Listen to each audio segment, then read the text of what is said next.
que descienda tu amor sobre nosotros.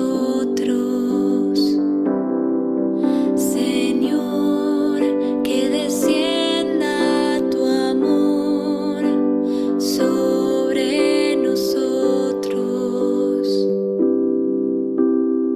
La palabra del Señor es recta y Él obra siempre con lealtad. Él ama la justicia y el derecho, y la tierra está llena de su amor. Señor, que descienda tu amor sobre nosotros. Los ojos del Señor están fijos sobre sus fieles, sobre los que esperan en su misericordia, para librar sus vidas de la muerte y sustentarlos en el tiempo de indigencia. Señor, que descienda tu amor sobre nosotros. Nuestra alma espera en el Señor. Él es nuestra ayuda y nuestro escudo. Señor, que tu amor descienda sobre nosotros, conforme a la esperanza que tenemos en ti. Señor, que descienda tu amor sobre nosotros. Señor, que descienda tu amor sobre nosotros.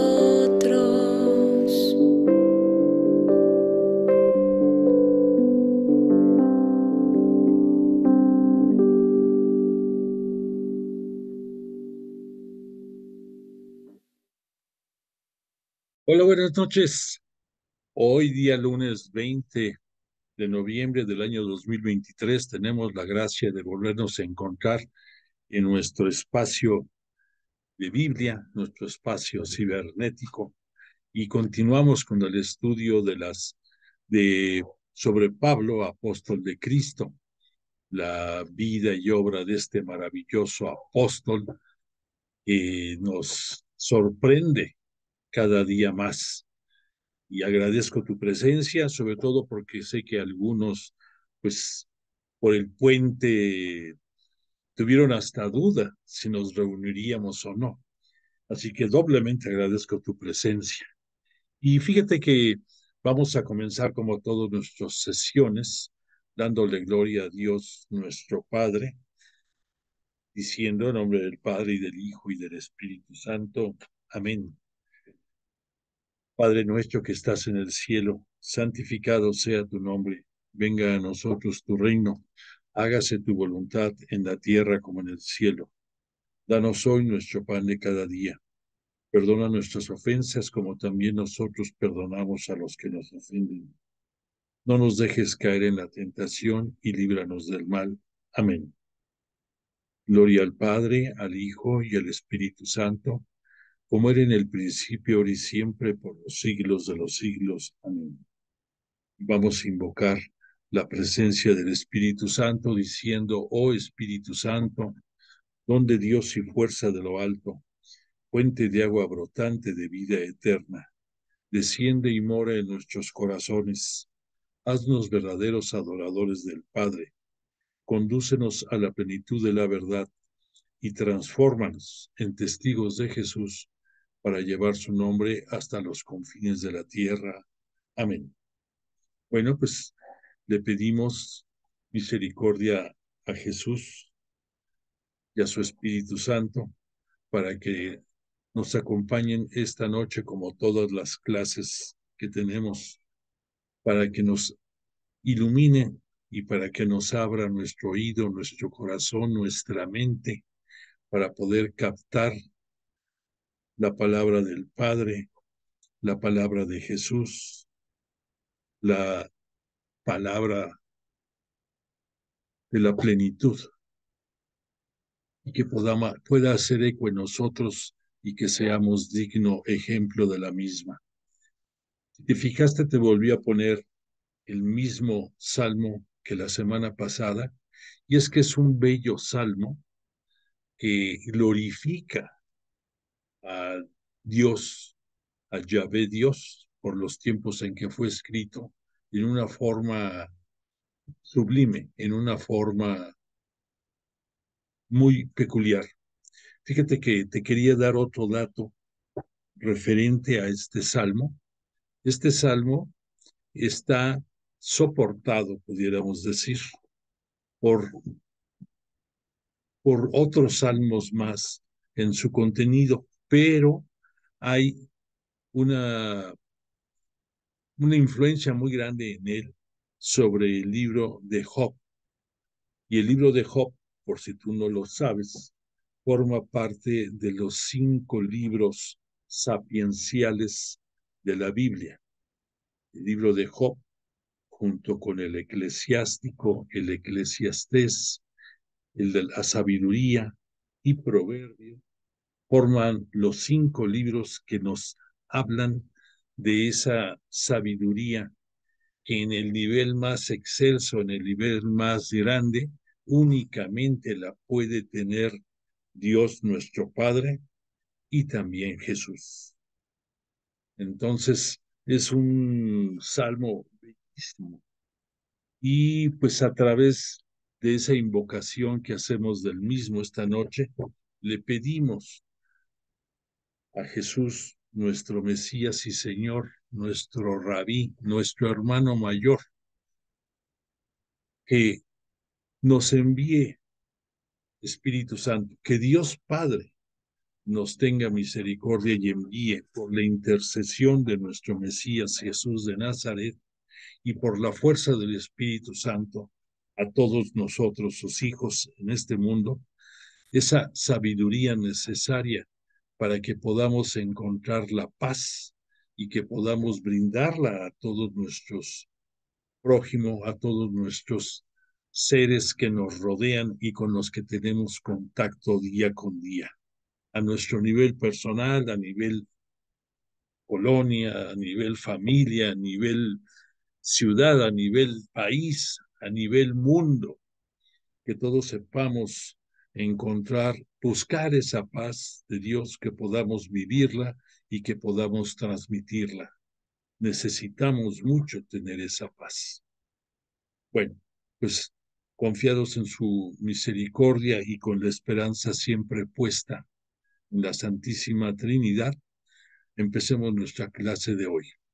Bueno, pues hemos estado reflexionando y hablando mucho acerca de los viajes de Pablo y con las clases hemos estado hablando acerca del segundo viaje de Pablo, este segundo viaje que a muchas luces es quizás el viaje más importante en cuanto a al alcance que tiene en, en, en, en poder cubrir muchas ciudades y el crear nuevas comunidades cristianas católicas.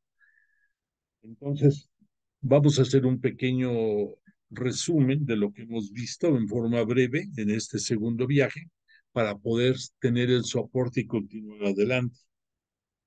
Ya vimos que en este segundo viaje, Pablo tomó la iniciativa de separarse de Bernabé en una forma tajante, en una forma total, y eso le permitió que él se sintiera con toda la autonomía y con toda la autoridad para poder diseñar, siguiendo las visiones y siguiendo las instrucciones que recibía de Jesús, porque él tenía, recordemos, el carisma de discernimiento y entonces, además de su preparación profunda que tenía por dos motivos. Uno, porque se había preparado muy bien desde su infancia en una educación de alto nivel y que también comprendía su religiosidad, su espiritualidad. No podemos dejar a un lado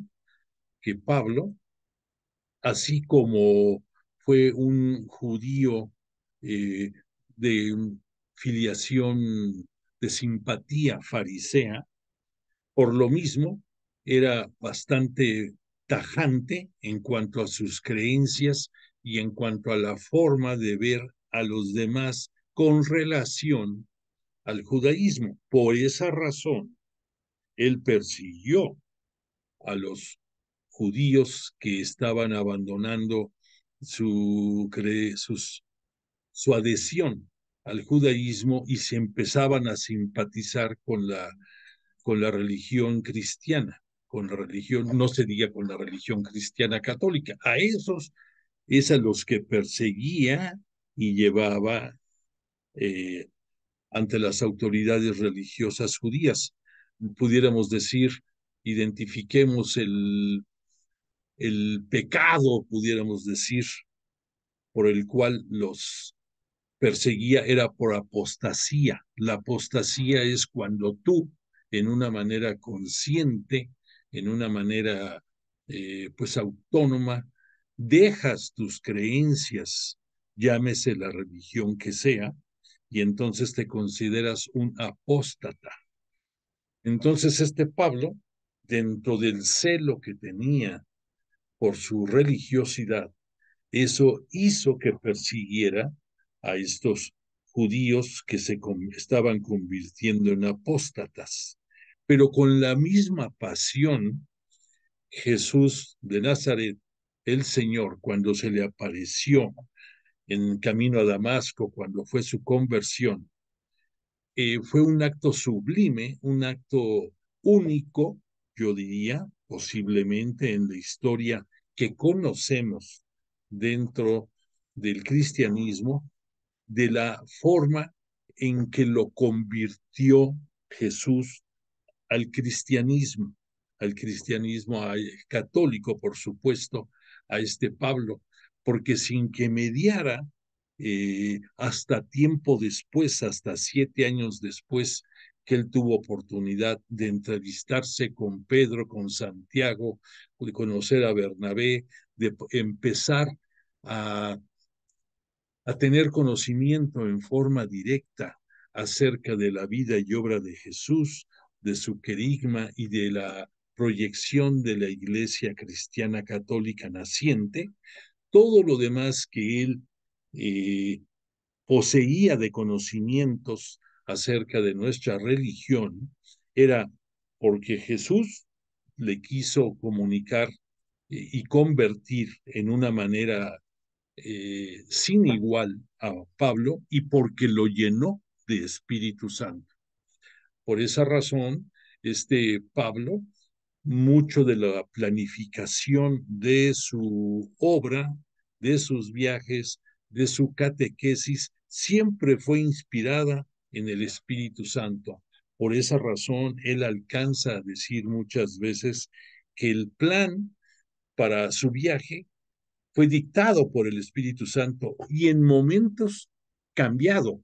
Él había pensado alguna, alguna agenda, algún itinerario y de repente cambiaba y él siempre lo justificaba con que era obra del Espíritu Santo, como también cuando tuvo problemas de no poder seguir llevando su catequesis como él la tenía planeado, también reconocía que era obra del maligno que le estaba poniendo piedritas en el camino. Y es entendible. Hemos hablado en algunos momentos que mientras más trascendente es tu obra catequética hacia tu prójimo, más asediado eres por el maligno y más quiere desviarte de tu cometido. Por esa razón, pues San Pablo, no fue la excepción. Sufrió asedios, tanto en su espíritu, como en su cuerpo, como en su ánimo de parte del maligno, pero que a pesar de todo eso, no lo hizo tambalear en su fe y siempre seguir adelante. Y pues si alguien se preciaba de todos los sufrimientos y pruebas que tuvo durante su obra, es Pablo, independientemente de que era algo soberbio, subido en su personalidad, pero había razones, porque por un lado, tú puedes decir, hay gente soberbia que tiene motivos por los cuales ser soberbio, aunque no debe de ser, pero que pues tiene la formación, tiene el carisma, tiene la proyección, tiene la imagen, tiene la fuerza, llámale como tú quieras. Desafortunadamente hay otros soberbios que ni siquiera mérito alguno tienen para apreciarse de él y todavía son más despreciables. Bueno, pues entonces en este segundo viaje, que aquí lo estamos viendo en color verde, ya vimos que primordialmente en esta zona de Galacia, este Pablo estuvo haciendo mucha, fundando comunidades y después se dirigió hacia el lado de Asia, aquí en la región de Troade, y aquí en Troade es en donde él, eh, en una visión nocturna que tuvo, vio a un macedonio que le pedía fuera con ellos, le fuera a auxiliar.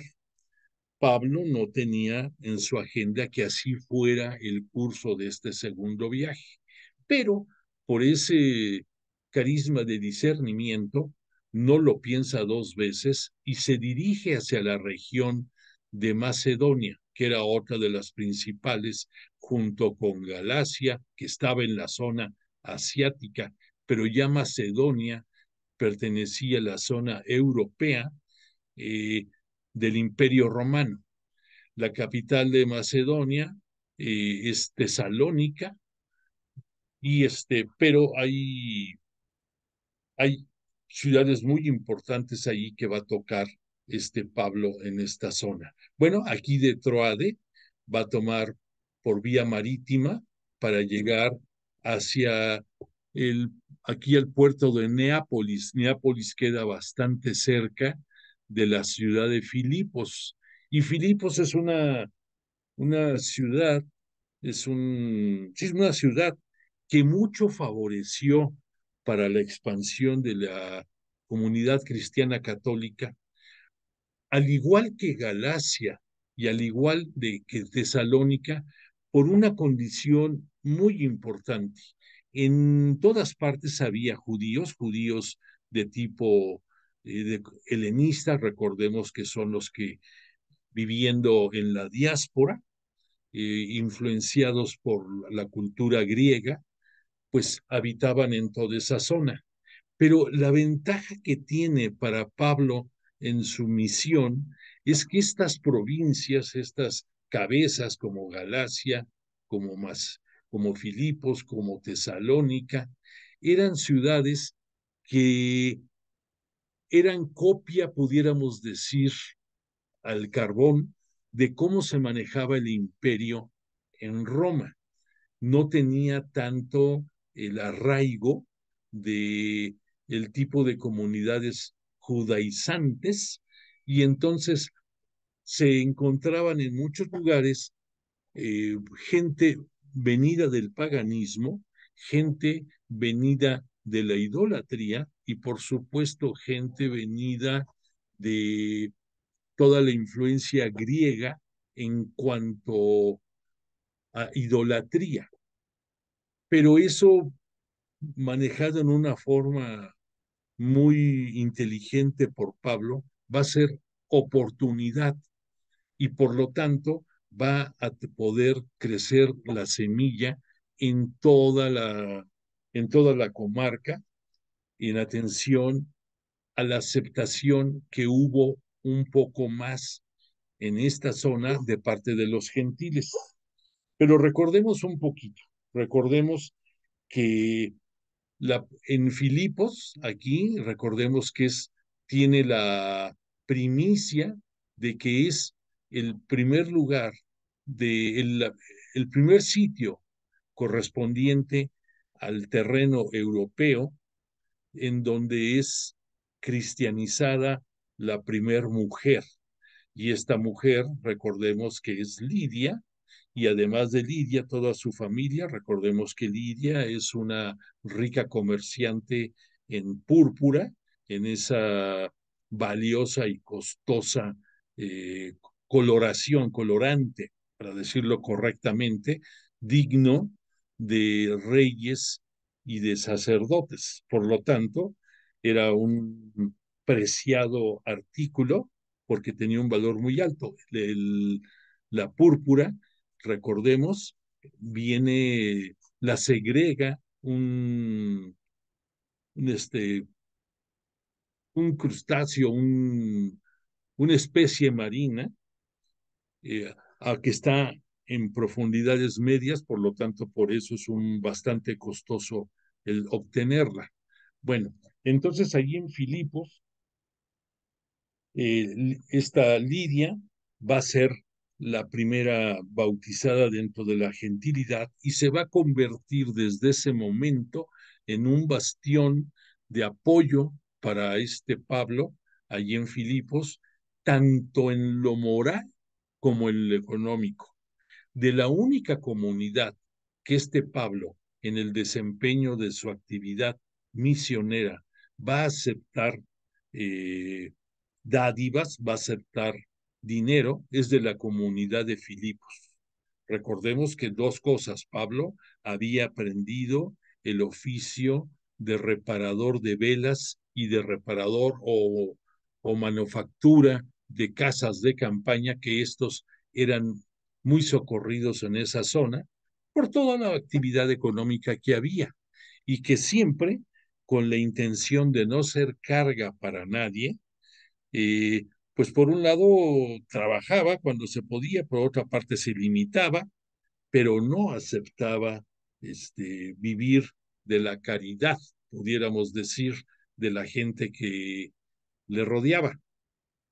Es cierto que pues tenía que estar en, en lugares hospedado de simpatizantes, pero de eso a que tuviera un sustento diario, que tuviera un lugar donde dormir, a recibir dinero, hay una gran diferencia.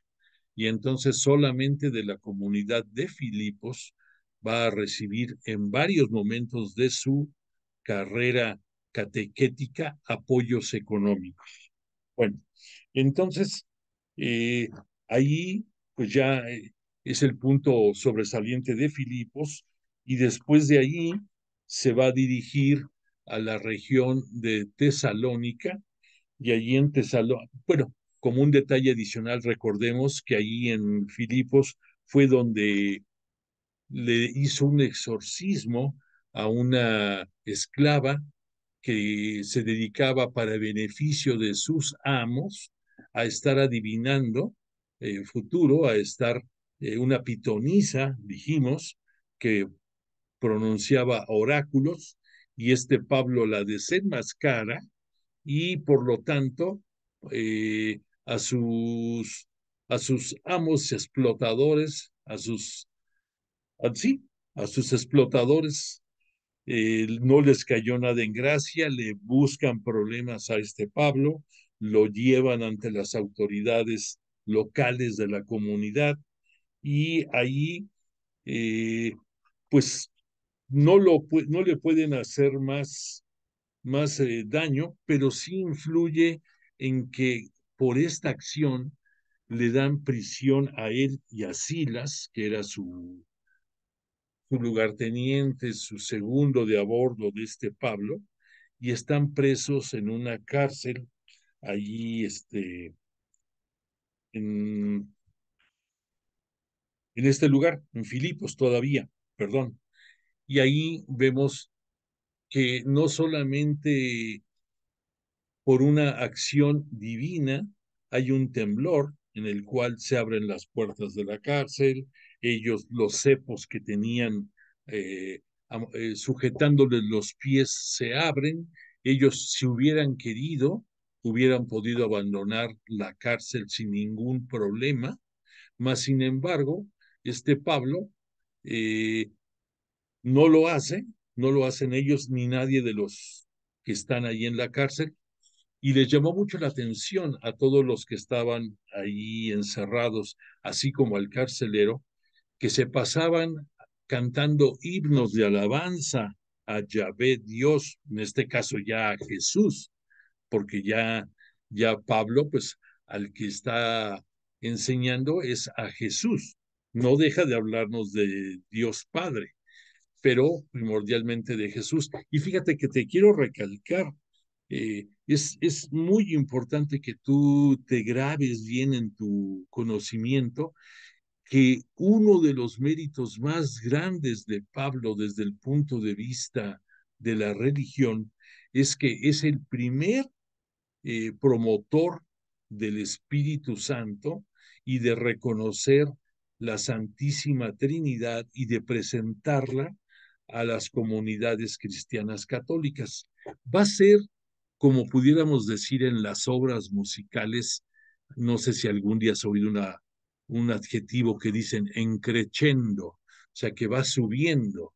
Por lo tanto, si tú te pones a ver los fundamentos de la catequesis de Pablo en la región de Galacia, va a ser con algo agregado cuando ya está en la zona de Tesalónica. No se diga cuando está en la zona de Corinto. Y entonces va poco a poco incluyendo nuevos elementos en su doctrinamiento que va haciendo que la gente ya vaya apreciando más la grandeza de el vivir unidos en Cristo. Eh, por lo tanto, el mérito de Pablo, además de todo lo que hizo, es que dentro de los escritos de los 27 libros que conforman el Nuevo Testamento, 13 son de él, y de esos 13 libros, él es el primero en presentar tanto a la Santísima Trinidad como, como el resaltar la preponderancia del Padre como generador de el Hijo y generador del Espíritu Santo, que aunque cada uno son consubstanciales, cada uno ya sabemos que son tres diferentes personas, pero que el origen es el Padre, el origen, desde siempre.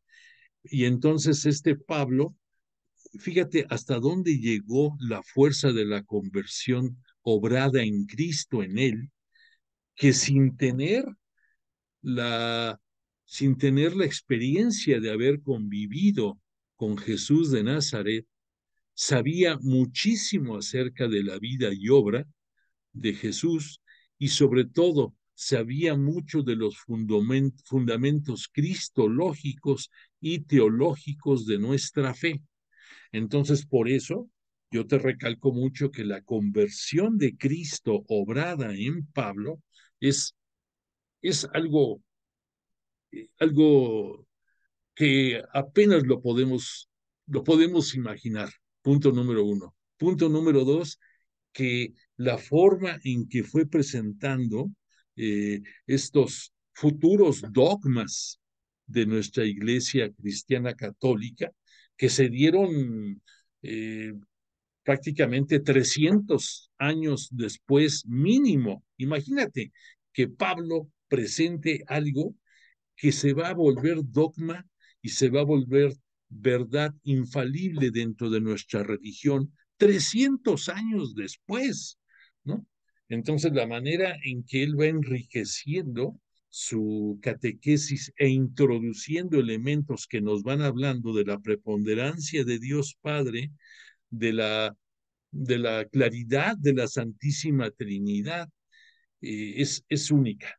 Por lo tanto, lo que los evangelistas, en el caso de Marcos, escribió en el año 64, este Pablo lo va dar a conocer en el año 51. Entonces, casi, casi yo te diría que 13 años luz, casi, casi, no digamos 13 años luz de diferencia, y él ya tenía esa claridad. Bueno, entonces, después de que estábamos en el episodio de de su liberación en la cárcel, fue tanto el impacto que tuvo esto, que por un lado el carcelero se sorprendió de ver cómo a pesar de los momentos de angustia o de, si tú quieres, de cautiverio que estaba sufriendo, cómo tenían todavía la capacidad de ponerse a alabar a Dios y de cantar, y eso, junto con muchas cosas más que esa noche le permitió tanto al carcelero como a los demás habitantes que estaban en la cárcel, permitió que al día siguiente el carcelero no solamente le pidiera que le enseñara la fe que pregonaba, sino que además lo invita a su casa a compartir los alimentos. Él invita el carcelero a toda su familia y tiene oportunidad, Pablo, todos ellos gentiles, tiene oportunidad de catequizarlos y de bautizarlos. Entonces, y además sorpréndete, ya lo habíamos comentado, pero te lo vuelvo a decir, le pide que lo regrese a la cárcel, a al carcelero. Y tú dirás, bueno, ¿por qué regresarlo a la cárcel? Ah, porque ya te comenté que había unas leyes de origen imperial de Roma que se le conoce como la ley Porcia, que la ley Porcia eran tres distintos fundamentos en los cuales protegía a la gente que tenía ciudadanía romana, sin importar en dónde se encontrara. Una de estas protecciones era que ningún ciudadano romano podía ser azotado y previo a que entrara a la cárcel, después de que los amos de la pitonisa eh, movieron, movieron cielo, tierra y mar para hacer que Pablo pagara por haberlos quitado el sustento a través de esta pitonisa, los, los azotaron a Pablo. Y entonces Pablo pidió que regresara ahí a la cárcel porque le dijo al carcelero que no se iba a ir de la cárcel mientras no vinieran a pedirle eh, disculpas las autoridades que habían permitido